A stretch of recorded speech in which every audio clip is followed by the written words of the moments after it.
I wasn't the same anymore. I was standing out from the crowd. I had to learn not only how Western culture works, but also what it's like to be blind among sighted people. Please welcome Olga Itsenko-Mahler, And it was actually quite terrifying. creator of the YouTube channel Born Blind to Inspire. Hi guys, my name is Olga and I'm completely blind. Today I would like to talk about fitness. From the Ukraine to Australia, and how 1 year in Texas opened her mind to the possibilities. I think it's the right way you guys do it in the Western world, that kids from young age have to go to the mainstream schools. During the coronavirus, started gardening, I started writing, and I started the YouTube channel. For me, it was an absolutely self-discovering, wonderful time. From the Born Blind to Inspire channel on YouTube, please welcome Olga Itsenko-Mahler. We hope you enjoy. Grew up in the Soviet times. In the Soviet times, God didn't exist, so it would be actually politically punishable if back then people did celebrate Christmas. Born Blind to Inspire in Russian is Родился слепым, чтобы вдохновлять. No matter what, life can be bright, you can be happy, it's all in our heads. It's all about our attitude, you know.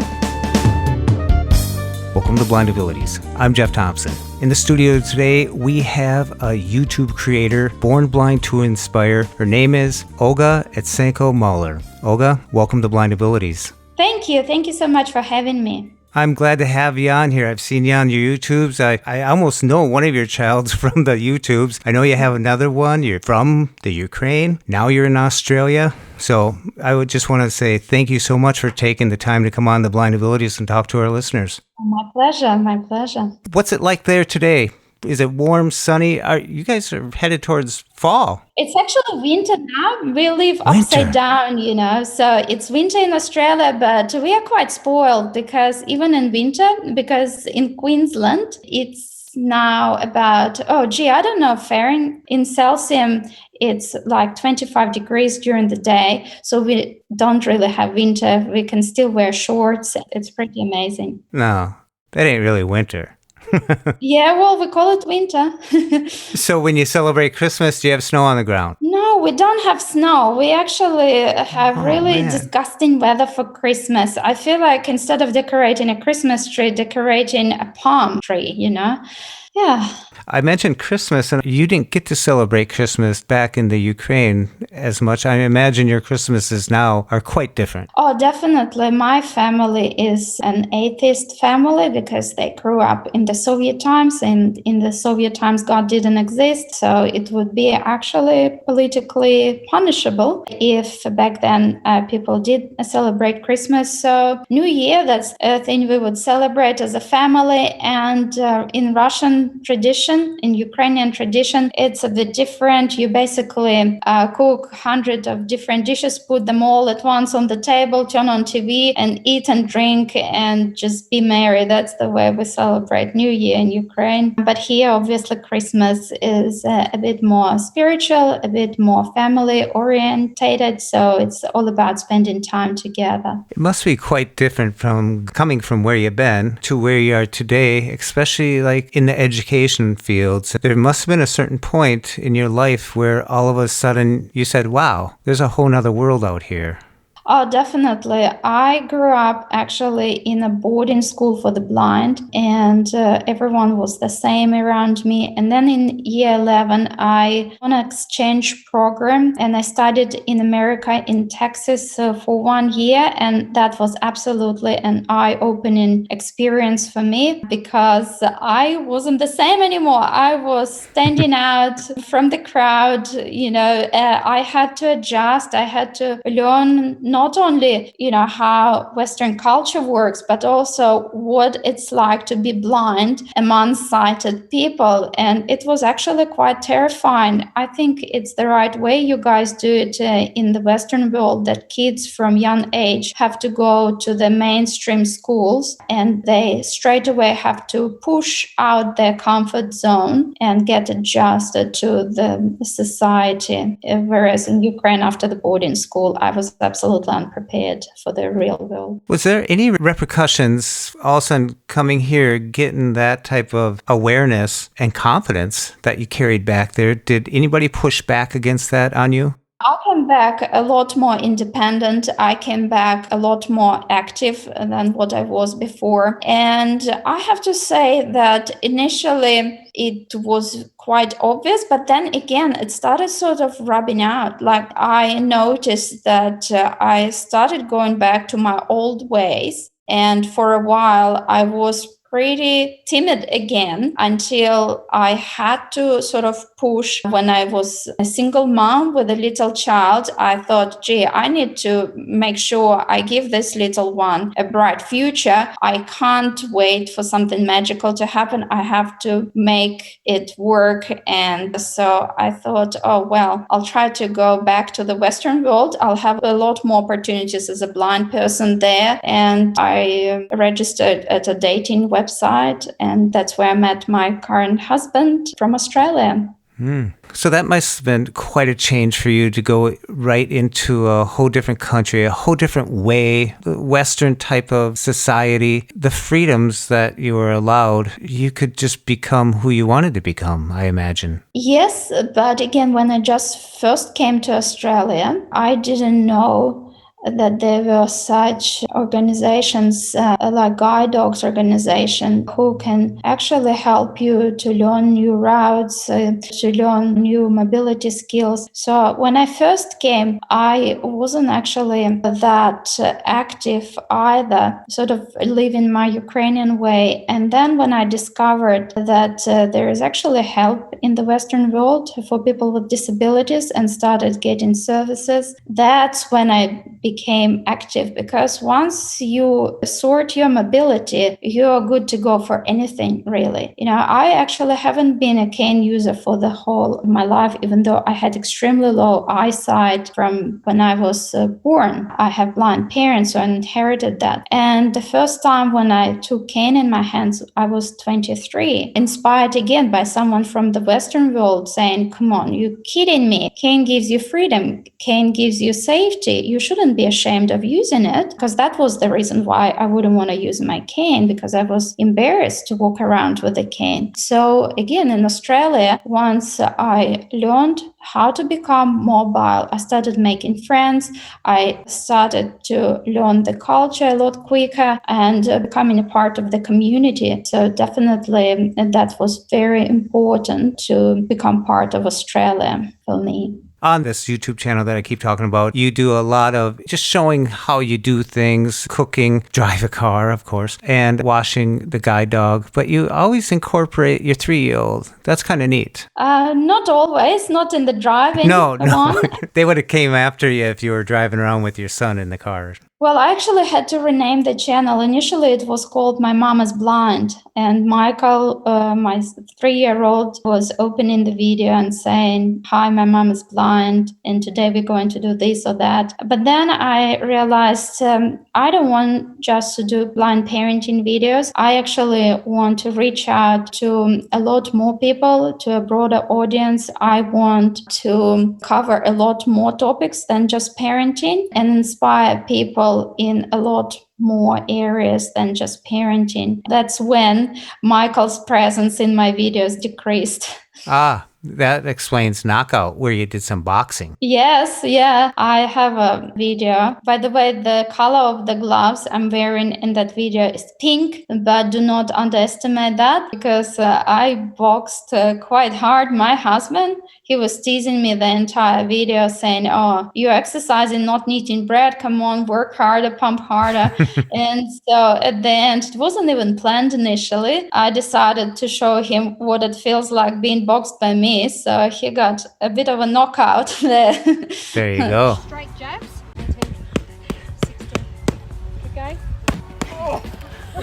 There you go. That was pretty exciting. It was pretty rapid fire punching there. Yeah.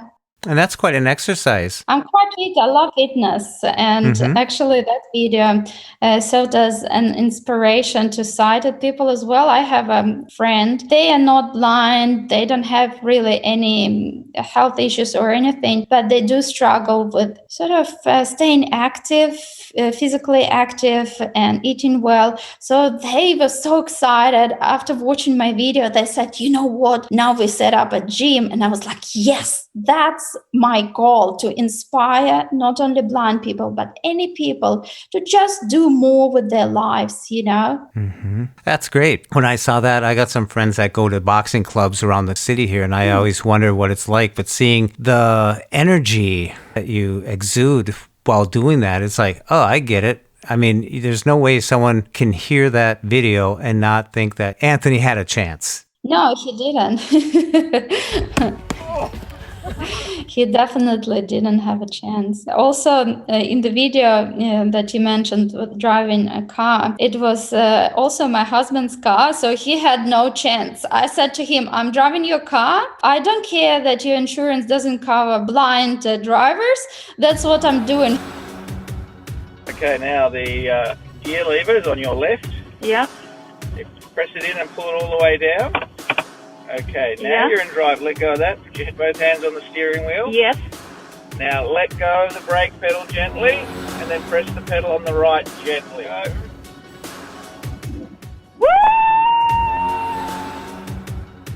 He was like, well, we'll have to figure out where we're doing it. And he's got a friend living all the way in Victoria. So it was about 20 hours of driving to get to that farm where you could legally drive, since it's a private property, you know. And so I took all that effort of driving for 20 hours to that farm with my husband and my children so I could film that video. That was done pretty well. That was pretty cool. Oh, we were quite lucky because a son of my husband's friend actually professionally videos weddings.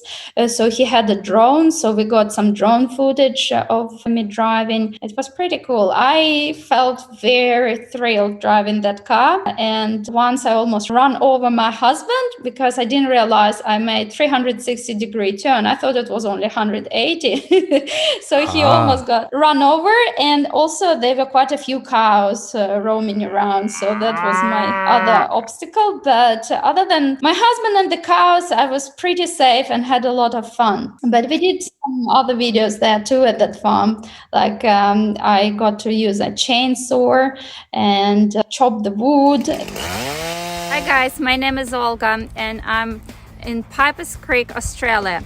I'm completely blind and I'm going to chop some wood today and use chainsaw as well.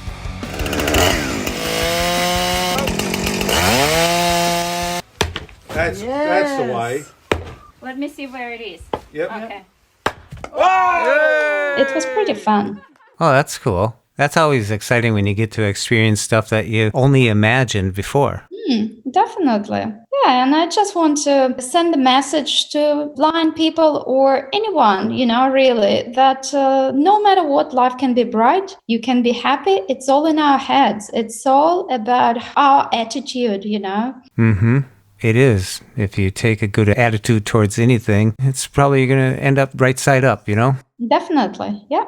The Kid Bell, that was interesting. It was like, oh my gosh, this is borderline, you know, but there was all laughter and chuckling and it was more fun. All right, so we will start with Kid Bell Swing. This is a compound exercise that works for multiple group muscles. Oh, is it fun? Yeah! Whoa! I'm ready to take off! Do as many repetitions I'm as you can. ready to take off! My husband thought I was making a humorous video again when he was videoing, but I actually meant it serious. I actually thought it was a good idea for some parents who stuck at home with this coronavirus, can't exercise in the gym or whatever, that they actually can do this with their kids for real. I didn't mean it to be a humorous video. I meant it to be a serious, like, instructional video. You know how they keep dumbbells on the racks at gyms? Yeah. You could have different kids lined up, all different sizes. Yeah, waiting for their turn. Yeah. But I have only one little one. If some families have multiple, definitely. On your videos, there's one that you took down. It was, or made private. You didn't take it down. You're just hesitating on it a little bit. It was about eating cereal. And I just want to bring it up because we all live the life of blindness. We all live every day. And you come across people who think the limited expectations that people have on you or societies have. Like, how do you do this? How do you do that? And everything like that. And when I saw you do the cereal one and you did a satire on just exploding it out like, this is how I do it. And it was a total, it's totally what you would never learn that in training school. That's not how you they do wouldn't it. be trying to eat with a ladle. Definitely not.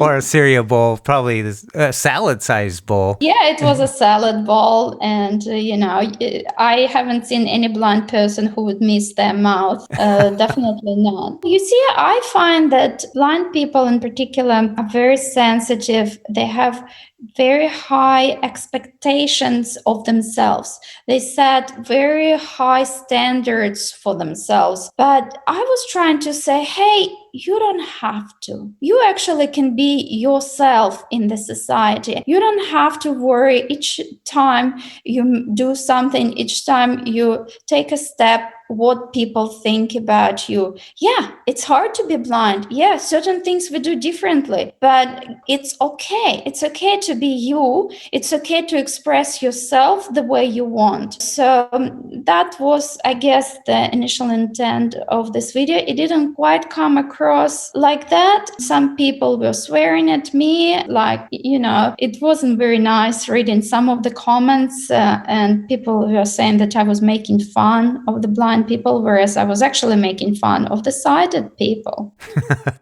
Some of the questions they asked me, Well, I think the humor there is evident, and I liked it, and I encourage you to put it up there again sometime. Right. I mean, you took it down, so we know that you're conscious about it. It's a tough area sometimes. How many times can we be perfect and do everything the right way as people would expect you to do? Sometimes it's just like, 39 times out of 40, I'll do the perfect thing that you could teach in a blind school. But every once in a while, I just go, really?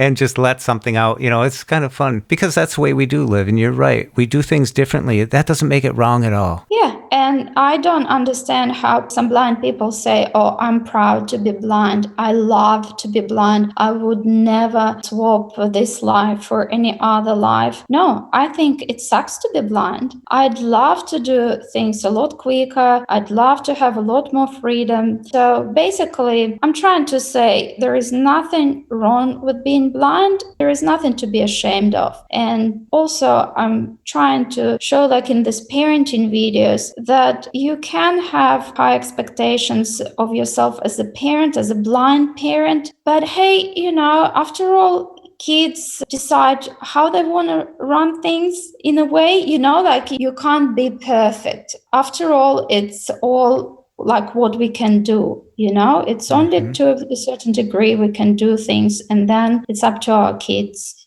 I have kids myself, and one day I was asked this question. I said, heck, I taught my kids how to read by reading me the mail. Yeah, exactly. They learned English very young. When I first started taking my little one, Michael, to the library, they run in Australia regularly free activities for kids. They would sing nursery rhymes with hand actions, and then they would take some toys out for kids to play. So when I first started taking him to those activities, he was about 1, so you can imagine a blind mother with her cane trying to follow a 1-year-old with little bells on his ankles so I could hear where he was. And I would witness those perfect mothers, sighted mothers, reading books to their kids. And I felt so inferior initially. I just was getting depressed. I almost felt like I don't want to go back to those activities because I feel like my child is missing out. I feel like I'm a bad parent. But then I pulled myself together and said to myself, well, I can do things differently. Yes, maybe there is not the same variety of books that have pictures and braille. Maybe, it's not exactly the same to tell a story versus reading a story, but still I'm doing as good job as I can. And also when you look at outcomes,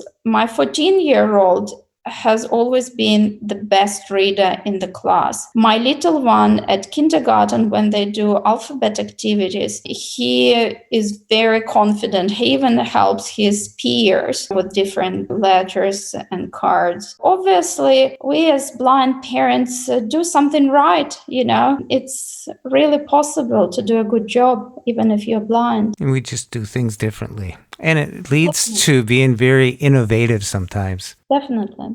Yeah. Like on that one video where I thought you were serving up some edible Play-Doh, but it was actually green cookie dough. Yeah. Yes. Well, my son thought it was Play-Doh, just cookie dough for cutout biscuits, and we colored it green, added just some food coloring to make it more fun. And we made dinosaur cookies with my son, had a lot of fun.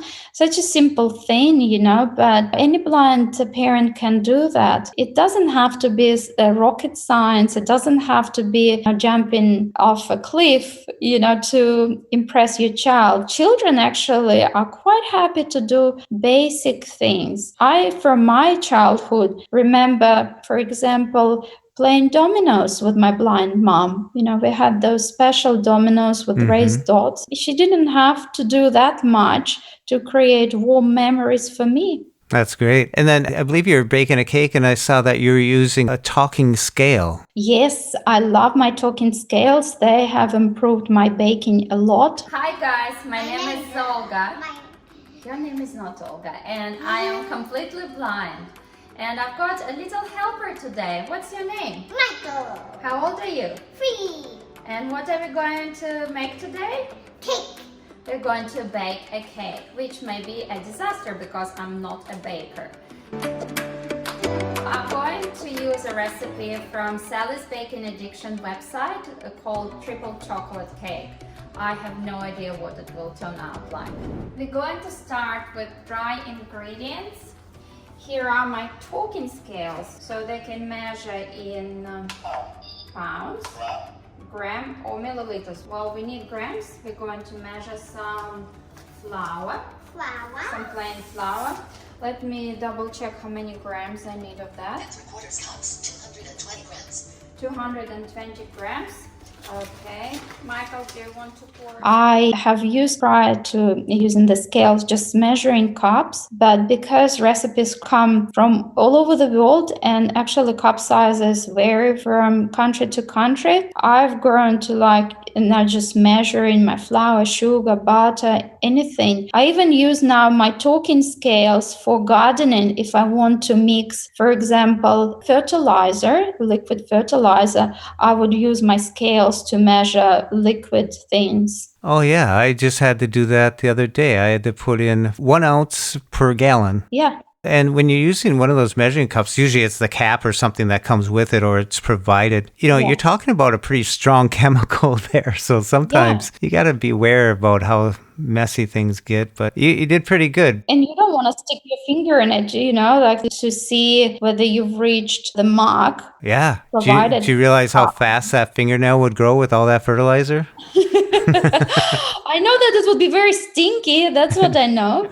Oh, yeah. You probably wouldn't be able to get rid of that smell on your hands for a while. So I try to keep my hands away from that. Gardening. Do you do raised gardening? I do container gardening. Container? Yeah, container gardening, so I do keep my plants outside in the containers, but I love containers because that way I can find things easily versus, putting them somewhere in the soil. It's a lot more controlled environment. If you're blind, it's easier to check on plants, how they're doing, whether they need watering or not, whether they get eaten by some little buggers or not. And I'm quite successful, to be honest, in my container gardening. I don't buy any more salad. I don't need to buy any herbs. I grow everything myself. I myself have containers. I have clay pots that I use, and I have 1, 2, 3, 4, 5. Usually I have 7, but this year I have 5 of them. Oh, I have about 27. Well, you're feeding the family. I'm just doing stuff for pretty flowers that come up. Oh, no, definitely not flowers. I'm very pragmatic. I'm growing snow peas and tomatoes and you name it, anything. Oh, wow. How do you label your containers, or do you just know by which container's which? I just know them. You can tell by the smell, by the feel. Tomatoes for sure. Yeah, and also when I grow something from seed and I did forget in which container I put which seeds, once they start sprouting, I can just taste it straight away. I don't care that it's a bit dirty. It's all organic. I don't use any non-organic fertilizers or pesticides. I use everything organic. So it's all clean. My son just comes to the tomato plant and just, plucks some tomatoes and puts it straight away in his mouth. So it's all clean. Where'd you get the green thumb? From coronavirus. Oh, really? Yes, coronavirus was such an amazing thing for me as an individual. I discovered so many things about myself, including gardening. I actually only started doing it recently, which you wouldn't be able to tell by the look of my garden because it's just absolutely flourishing.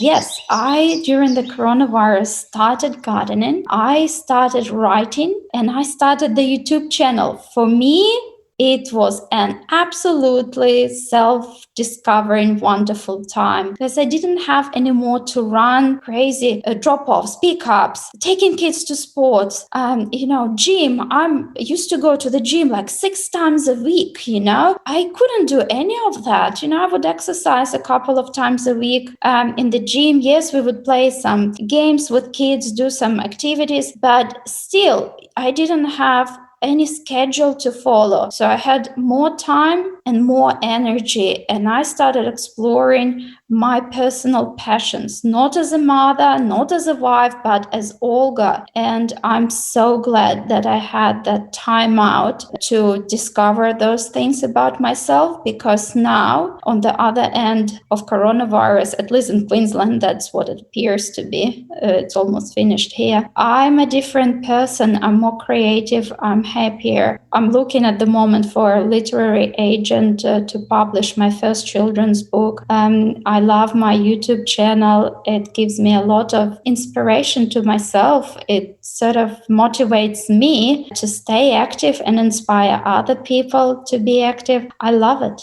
Oh, wow. It gave you the opportunity to do things that you probably always put off, that were just in the back of your mind, and now you let them surface and they're blooming just like your plants.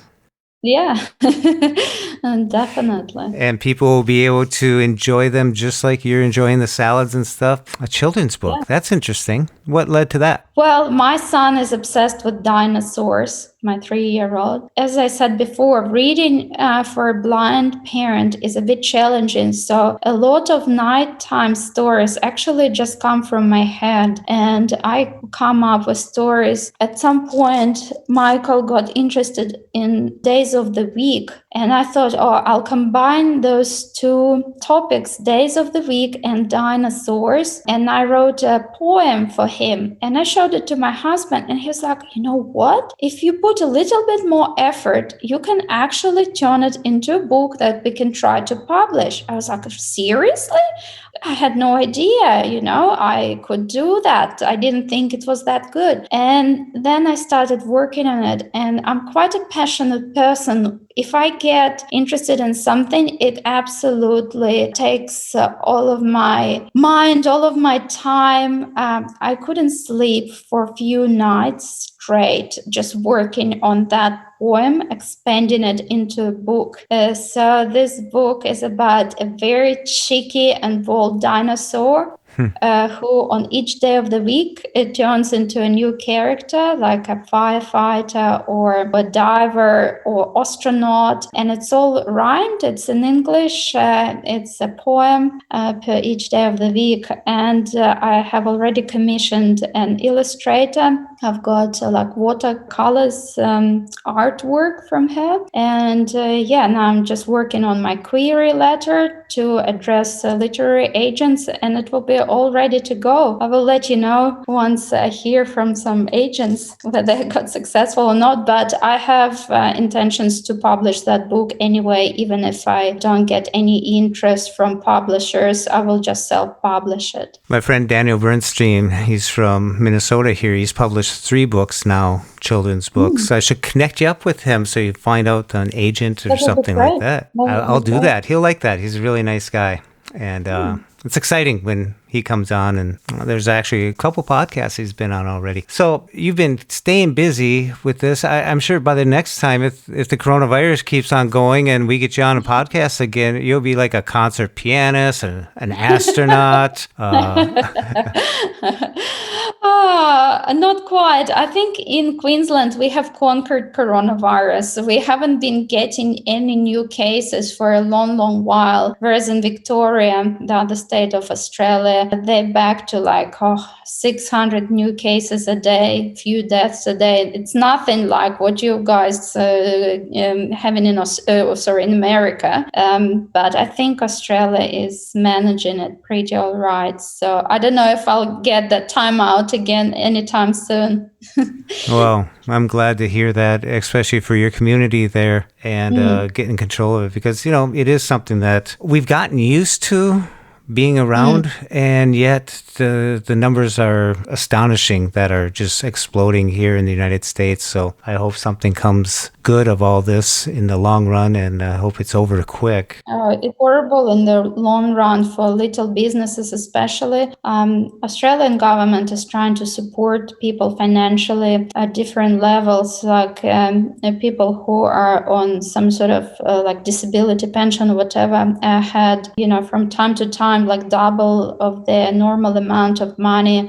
People who lost jobs getting about $1,500 a fortnight as support. It's been going for 6 months now. They extended it for another 6 months. People who are looking for a job are getting double of their sort of unemployment benefits, and businesses get incredible tax concessions in Australia. Australian government has spent like hundreds of billions of dollars trying to support the community, and they've done a great job, but I'm afraid a lot of generations will have to pay the debt in the future. Well, as they say, unprecedented times that we're going through, and I don't think we're through it yet, but we'll see let's reboot 2020, and hopefully we come out better. I wish we could do something like that, but we're at to push our way through and see what happens on the other side. Definitely, yeah. So tell me this, on a daily basis, what are some of the tools, the accessible tools that you use? I use MacBook. I use Windows, Microsoft computer. I use Braille Note Touch Plus. I use iPhone, and I use Victorita the navigating one. What is it called? Track? Victorita Track, that's it. Yes. So I'm using all of those devices, some more, some less. I find that Apple computer is working better with internet for browsing, or if I want to do online shopping for a Word document, Microsoft Word. Obviously, Windows is much better. So yeah, it depends what I'm doing. And the iPhone just about does everything else. Yes, I love my iPhone. I do most of the things using iPhone. I didn't find, though, very helpful Victor Track in Australia, it seems to be still kind of leaning toward American, Canadian, I'm not sure, sort of layout. You may be going on one side of the street and it announcing to you businesses that are on the opposite side of the street. And I tried several times to try to find a business out of experiment, the one where I knew it was, and it would just take me absolutely past it and confuse me because it was thinking that I was walking on the other side of the road. It was very weird. So I didn't find much use for that. I do like though setting landmarks if I'm walking on the esplanade along the ocean and there are not that many landmarks you can follow to exit that path. So I like using landmarks for that. You can drop your own landmark? Yes. Ah. Yes, I would create landmark. Then as I approach it, it alerts me that a landmark is coming up, which is very helpful if, there is not much information for your cane to pick up. Especially when you return to the same location. Yes, so it's a permanent landmark unless you delete it, So like I have a landmark at a playground, for example. Again, it's on the esplanade, so it's all just continuous line, not very easy to pick with your cane. Whereas now, I use the Victor track and I know exactly where the playground is. Not that my little one doesn't know it, but I still like to be in control as a parent of where we're going, Oh, yeah. I mean, you can use it anywhere that you have access to the GPS service, and there you are. Yes. Boom. Yes. Well, that's really cool. Olga, what advice do you have for someone who might be experiencing vision loss? First of all, accept your new self. Respect your new self. Love your new self. Yes, just because you are losing eyesight or you have lost eyesight, it doesn't diminish you as a person. Yes, things might be going out differently, slower, but still, you are the same person. You still matter and you still can make a difference for the society. Just try to think what you can do rather than on focusing on what you can't do. I think that's great advice. And I really hope to see more of your videos on Born Blind to Inspire. And I believe that's kind of a passion because after talking to you and listening to you, it seems like some of the things you want to do, some of the things you want to achieve are not always for you. You want to help other people understand what you're going through or what it's like to be blind. I'm sure your kids are getting quite the experience. It'll probably be gardeners, cooks, chefs, everything, just from these experiences. My 14-year-old actually wants to join Navy when he grows up and then start his own business in creating military equipment because he's really, really into military stuff. He does gel blasting. He attends cadet training for teenagers. And you never know with my little one, he's quite sporty. He likes playing golf. He does trampolining. He goes to swimming. He has tried tennis and he loved it, but he was not old enough to do that. So you never know with kids what they end up doing. I guess you can do your best as a parent and then they will just choose what suits them. I suppose you have to be tall enough to see over the net to play tennis. I think it's they're concerned that kids would be all over the place, not listening to the instructor. That's why they want you to be at least 4 to join. At least you see that he has an interest in stuff and he is probably going to get an opportunity to do it. And that's all it takes is having an opportunity like you've took advantage of. Like having an opportunity like you took advantage of the opportunities you had. You came to the United States. You taking advantage of those opportunities like coming to Texas, taking that back with you and planted the seed inside you about having confidence. And now look where you are and you're raising a family, raising gardens. Putting out videos, driving a Porsche. I think that's awesome stuff. Not too many people have driven a car, so that must have been a fun feeling having that power underneath here. Oh, wait until I release my truck driving video. No. On that trip we took where I got to drive a Porsche, a friend of ours actually was a truck driver. So he let me drive his truck that was loaded, 2 trailers were loaded, So Oh my gosh. So the whole truck was 26 meters long. So it's like a big room sort of length. Did you blow the horn? Yes. And it was 62 tons heavy. The weight of it was 62 tons. Imagine. Wow. That's almost illegal on some roads. Well, we couldn't drive it at a farm, so we sort of drove it around the place where they park the trucks and where they keep the grains and stuff, because he was moving grains from one farm to another. Anyway, so I got to drive that. So what you're really saying is it wasn't really legal. No. It wasn't legal. And his boss didn't know about it either. He didn't ask for permission. Like you said earlier, it's sometimes better to ask for forgiveness than for permission. There you go. A little reference to Anna. A little shout out to Anna there. I like that one. Well, Olga, I want to thank you for coming on to Blind Abilities. Thank you. You got so much energy and so much stuff that, people can get from your videos. And, if they want to follow you on Facebook, can they do that? Actually, my group on Facebook is in Russian. Oh, really? Yes. I have actually 2 YouTube channels, one in English, one in Russian.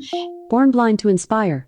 In Russian is Родился слепым, чтобы вдохновлять. And the Facebook group I admin is in Russian. I love writing articles in Russian about what it was like traveling Italy blind, for example, or what it was like traveling Malaysia being blind. Well, I'm sure we got a lot of Russian listeners, right? No, because I'm actually more focused on the English channel. It's just easier living in Australia to make videos in English, having an English family as well. Yeah, I actually have a lot of followers. People love reading my articles, that's for sure. Apparently, I'm a good writer in Russian, not in English so much. So I'm going along with that.